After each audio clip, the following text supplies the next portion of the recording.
to Salva Semra Unscripted. Before we continue with part 3, I'd like to briefly revisit the historical timeline that formed the foundation of this investigation.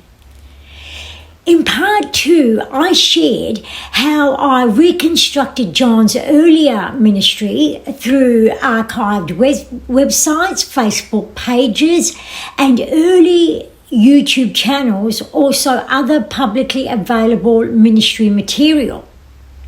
What I didn't have time to show you were some of the additional historical markers that helped build the chronology. One of the primary sources was the archived RSS feed for New Church Tahoe, which identifies the ministry's website as newchurchtahoe.com. The archive feed records the last build date being the 19th of September 2018, showing the WordPress website was active during that period. It also identifies the website as running on WordPress 5.4.2 with the main logo stored under WordPress content uploads October 2018, placing website assets in October 18. The archived WordPress feed also identifies Sam Amizusa as the creator attached to the default WordPress post. I'm sure I didn't pronounce that surname right. As I continued comparing those records with the archived website, the Wayback Machine, and John's Facebook pages, the ministry's historical footprint gradually began to come together. Here's the chronology. On the 4th of July 2016, a default WordPress Hello World post appears with the website data. However, this can't be relied upon as evidence, dear viewers, of when the actual ministry began, as it points back to a massive dynamic demo theme and appears to be imported in WordPress content rather than ministry history.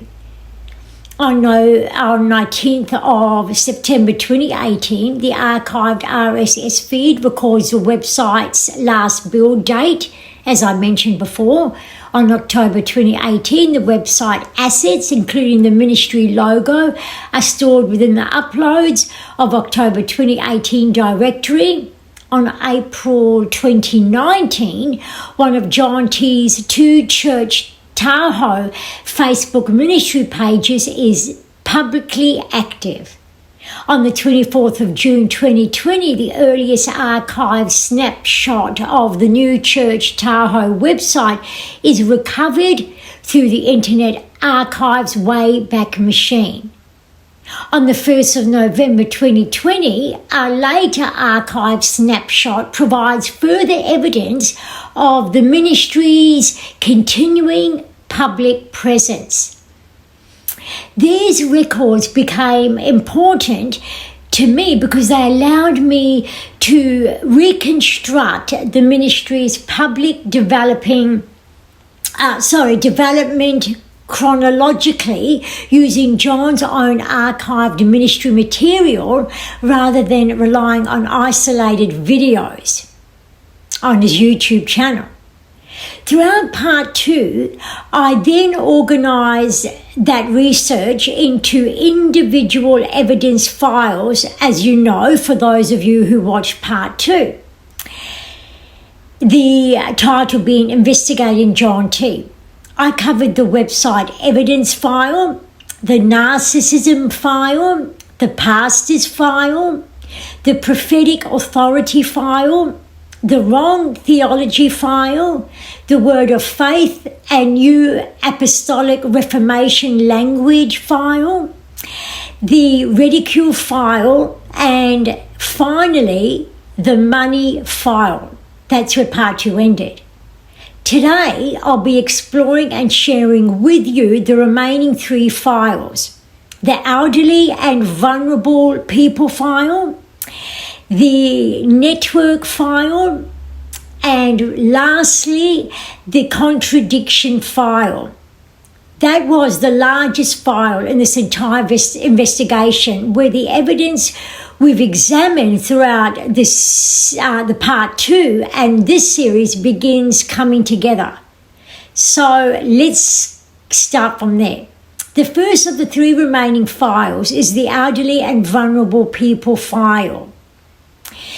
As I continued working throughout John's videos, I found myself repeatedly documenting the same groups of people. Initially, those references were scattered throughout John's transcripts, but they became so frequent that I separated them into their own evidence file. John repeatedly refers to what he calls the widows of the Remnant being his other YouTube channel. He describes them as godly, lovely, God-fearing widows. Before sharing the story of one widow whose husband died suddenly and who, according to John, was left surviving on only a few $100 each month, it was in another broadcast, John speaks about maintaining regular contact with a woman raising her grandson, explaining that he either speaks with her via messages almost every day. And then elsewhere, he tells his audience that the ministry has more than we should of people, particularly women, who have been abused by ministry leaders and by churches. Presenting the Remnant channel as a place where these people have gathered after being hurt within the church by church leaders and in that environment. Those stories weren't isolated examples. As I continued working through the transcripts, the same themes continued surfacing. Elderly people, widows, Christians who'd been spiritually abused, believers wounded by churches, and people searching for somewhere safe, ironically safe, after losing trust in church leadership. Now, before anyone misunderstands what I'm saying here, allow me to share, there is nothing wrong with caring for the elderly people, the vulnerable or the hurting or the abused. I absolutely adore the elderly, and I used to volunteer in 3 nursing homes. Nor is there anything wrong with being there for those who've experienced spiritual abuse. Scripture commands believers to care for these people groups. We all know this as Christians. What I began to notice with this group of people appearing throughout John's illustrations, his personal stories, and descriptions of his ministry was that it continually struck me that there were no testimonies of these individuals. Where are they? Has John invited these people onto his videos to share their experience and stories? Not that I saw in his videos and transcripts. Has he produced emails, correspondence, or other evidence with appropriate consent and privacy protections that would allow viewers to verify these stories independently? Not at all, not that I saw or read. For example, John speaks about the widow, as I shared, whose husband died suddenly, and says he would share her email to give to her email address to give it to her so people could send financial assistance directly to her, or he can provide his email. However, dear viewers, how we expect to verify that email genuinely belongs to the person John describes? An email address by itself doesn't establish identity or authentication. We're just expected to take John's word for it.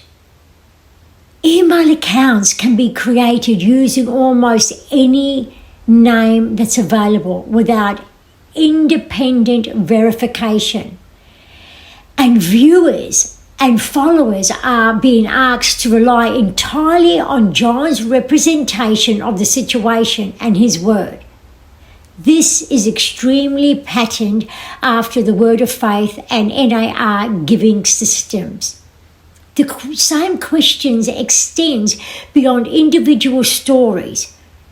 Throughout this investigation, I've found no publicly available evidence demonstrating any formal accountability structure surrounding the handling of ministry funds. John T has stated he isn't a pastor, yet in other videos he shares he is a pastor and he functions in a pastoral role. I haven't found evidence of recognised elders, deacons, or independent leadership structure providing financial oversight. Viewers are therefore asked to trust that donations sent through PayPal, Zelle, or other means are being administered as represented without any publicly demonstrated system of accountability. These are legitimate questions and wonderings for any ministry that receives financial support from the public. No one should shrink back from asking these questions. The questions about transparency, verification, accountability, these are all required.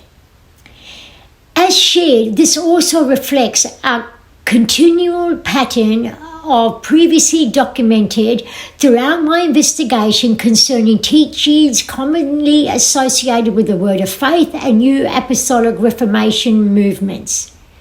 It's disturbing. Where compelling personal testimonies and urgent appeals to support ministry financially can become powerful motives for giving, yet giving to who?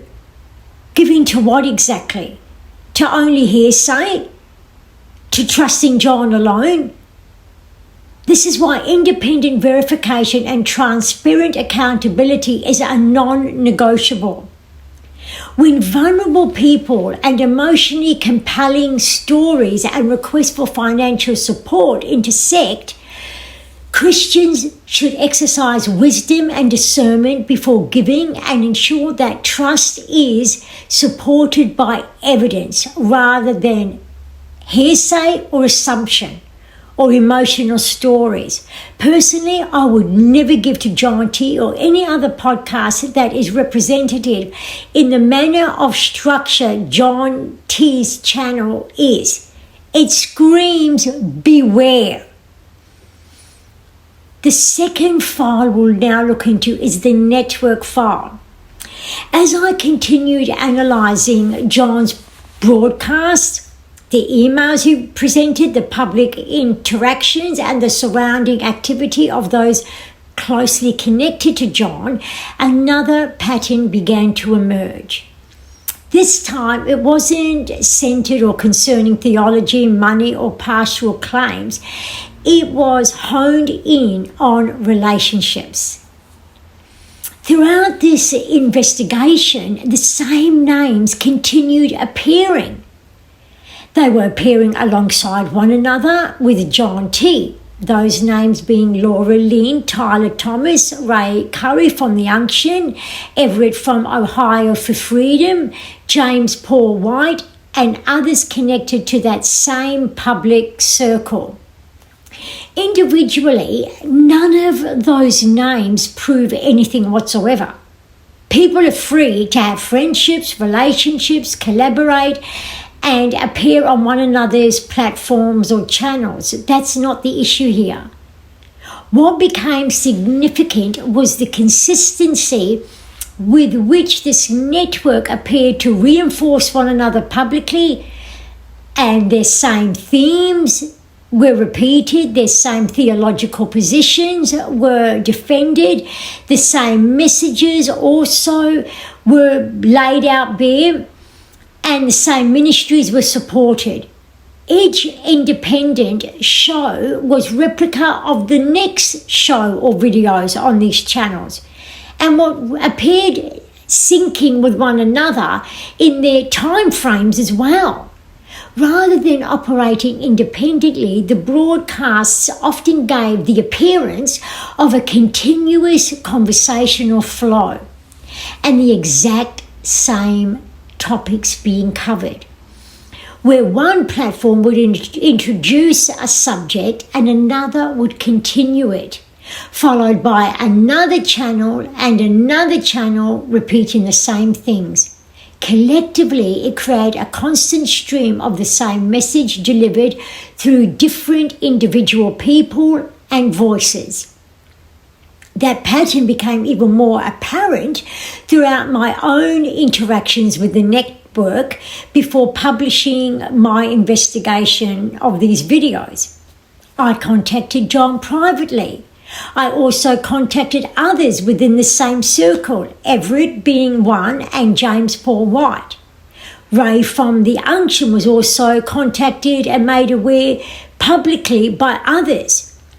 Every video was openly tagged to each and every one of them. Nothing was hidden. They knew the concerns being raised and had the opportunity to respond to the theology concerns, the evidence, and the documentation that was presented. Instead, these concerns themselves were left unanswered and in silence. James Paul White became a particularly important example. Rather than addressing the substance of what had been raised, he published videos using photographs of Chrissy and myself before understanding the full history and story behind the situation. Actually, Chrissy and I believe John T. put him up to it. He later apologised, and we're very thankful for this. He apologised for using our images, calling us names, which is so habitually common in these circles, without knowing the complete facts. Yet the central theological concerns and the documentation, also the evidence and audio recordings, still remain unaddressed. As I continued documenting the chronology, another question emerged. Is this simply a group of independent Christian content creators who occasionally agree with one another, or has it become a network where the same message are continually reinforced until they begin carrying the appearance of established truth simply because they're being habitually repeated across multiple platforms and individual podcasters? Throughout the investigation, I came to the conclusions that this is one network working as a whole through independent channels. Psychology has long recognized that repetition influences perception. One well-documented phenomenon is known as the illusionary truth effect, where repeated statements become more familiar over time, and familiarity can make people more likely to accept, to believe, and to trust those statements as true, even when no additional evidence has been presented. The effect doesn't prove a claim is false, nor does it prove intent. It demonstrates why repetition, particularly through multiple trusted videos, deserves careful scrutiny by those of us who desire to be wise and discerning. When one platform introduces a message, another platform repeats it, and another affirms it, and another continues reinforcing it. Audiences can gradually begin accepting the conclusions simply because they've heard it so many times. Illusionary truth, not because they've independently examined the evidence. That's why Christians are repeatedly instructed throughout Scripture to test everything, examine every teaching carefully, showing no partiality regardless of who is speaking, dear viewers. This file doesn't exist because these individuals know one another, not at all. That's irrelevant. It's because throughout this investigation, the network itself became part of the evidence and the ongoing repetition and knowing of each other's topics and whatnot. The repeated collaborations, the reoccurring reinforcement of the same messages, the public defense of one another, the absence of meaningful engagement with the documents, concerns, repeated name-calling of those who were exposing them, and the almost identical captions on thumbnails, and the consistent overlap between the same individuals, that formed a pattern that simply couldn't be dismissed or ignored or seen as coincident. It became another place of a broader picture that emerges as the investigation unfolded. There are one network. The final file I've titled the contradiction file. It was the largest file in this investigation. The reason is quite simple. Every file I examined up until now has documented one aspect of John's public ministry. The website file reconstructed the ministry's historical development. The pastor file examined how John describes his own role as a pastor, a shepherd. The prophetic authority file documented his claims and spiritual authority. The wrong theology file examined his teaching. The Word of Faith and New Apostolic Reformation language file identified recurring theological language and concepts, also doctrines of those movements. The ridicule file documented the repeated mocking and public ridicules of individuals, his followers, his subscribers towards them and others with name-calling such as knucklehead and many other sorts of names. The money file examined financial appeals and accountability. The elderly and vulnerable people file on this video brought together the repeated references to widows, elderlies, people that are vulnerable and those who have been spiritually abused, yet no evidence to show who these people are, just John T's hearsay. The network file documented the public relationships, repeated messaging that they had, the mutual reinforcements surrounding the ministries, the ongoing thumbnail repetition. The individuality of each of those files raised these questions, but collectively they raised a much larger question. Do John's public claims consistently align with his public conduct? That's the question this file seeks to answer. As I continue documenting the evidence, I find myself repeatedly returning to the same place. Statements made in one video didn't always sit comfortably or align beside statements made in another video. Public positions shifted, descriptions of ministries changed depending on the subject being discussed in one video to another video. Responsibilities were accepted in one context and absolutely denied and declined in another. Authority was exercised while accountability remained difficult to identify, and that remained silent. Warnings directed towards others often appeared inconsistent with conduct demonstrated within John's own ministry itself. By themselves, a single inconsistency may simply be a poor choice of words, Anyone can misspeak or express themselves imperfectly. We all get that. That's not what this file documents. This file documents repeated contradictions that emerged across numerous videos, public interactions, and ministry statements. They weren't identified by isolating one sentence from another video. They emerge only after comparing John's public records through his transcripts, throughout an extended period of time, throughout his videos as well. Some contradictions relate to theologies, others related to leadership, while others related to personal authority. Some related to financial accountability, while other contradictions rested on how critics are treated, compared with how grace, humility, and correction are preached, while John doesn't apply that to himself.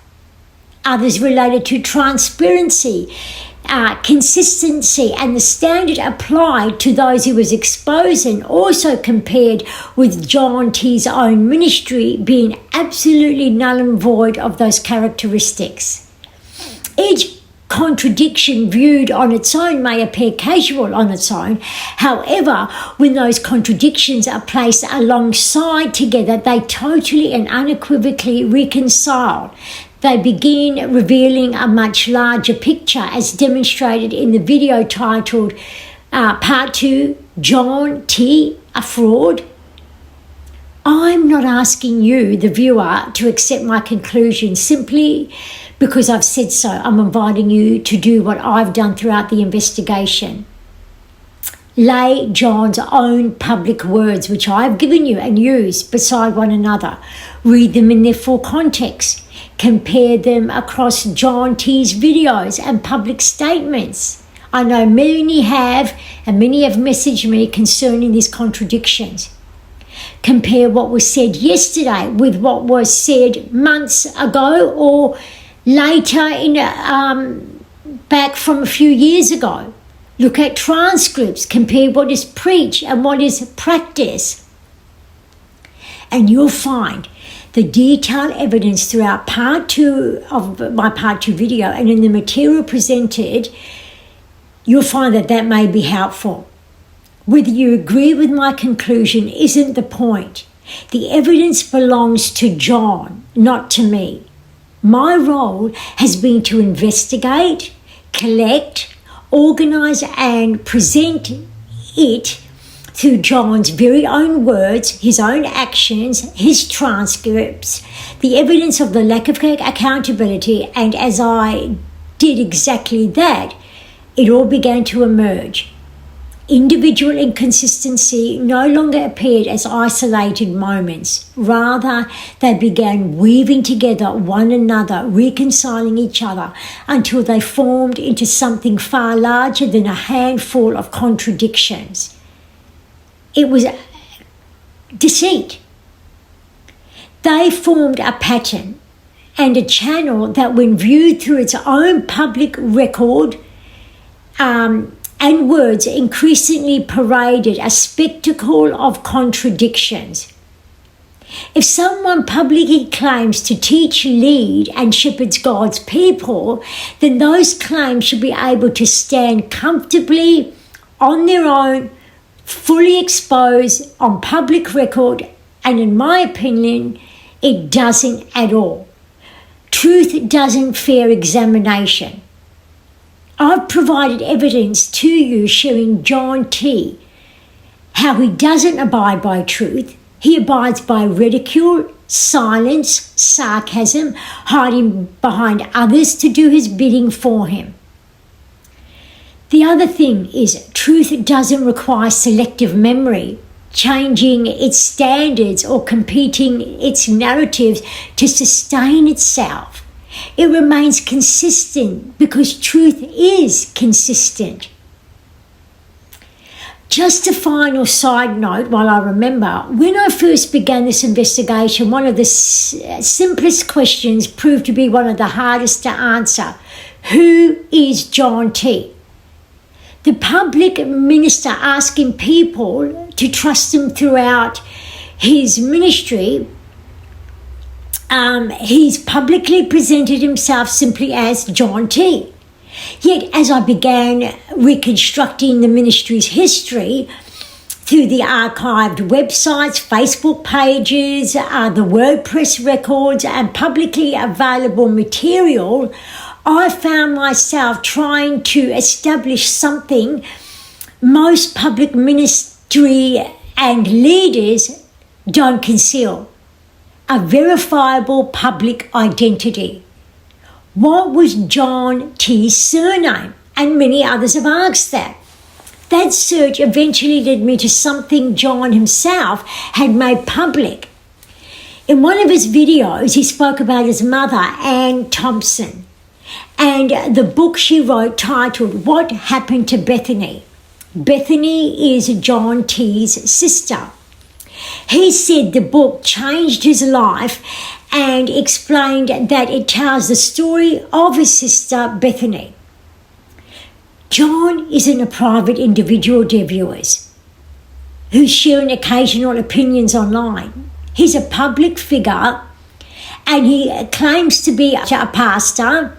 By his very own words, he claims himself to be a pastor, a teacher. John asks people to trust him, his theology, his spiritual counsel, and at times financially support the ministry more often than other times. In that context, why doesn't John T reveal his surname? That's why I found John T's mother's book very interesting, Ann Thompson. Which brings me to ask, is John's surname Thompson? If so, why hide it?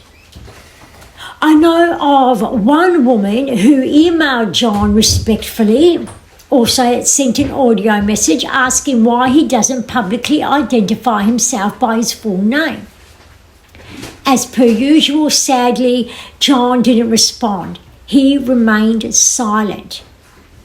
Why conceal your surname, John?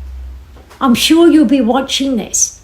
If you're publicly teaching scripture, correcting other ministries, exposing these ministries, exercising spiritual influence, and inviting people to place their trust in your doctrine, your teaching, why not simply identify yourself in the same way countless other public ministers do? Sadly, it's a question I still can't answer. Perhaps John may give the answer, as a godly man of integrity should do. Thank you so much again for taking the time to go through this with me. I appreciate it so much. I know we all live in a busy, quick lifestyle, and I'm really appreciative of it. As you know, I love reading your comments. I love hearing your thoughts, as I repeat at the end of each of my videos. And if you feel to, please, if you enjoyed this content, subscribe, like, and share. Especially share for those of you who may know others who have gone through spiritual abuse, who have been mistreated, who have been abused by silence, while they're asking genuine scriptural questions. Yet the abuse of silence continues to grow. Leaving a question unaddressed from a public figure, and a public figure being a shepherd of the flock, a pastor, a teacher, we all know what scripture says about that. They are treading on dangerous ground. They really are. Thank you again for watching. Until the next time, take care. Au revoir.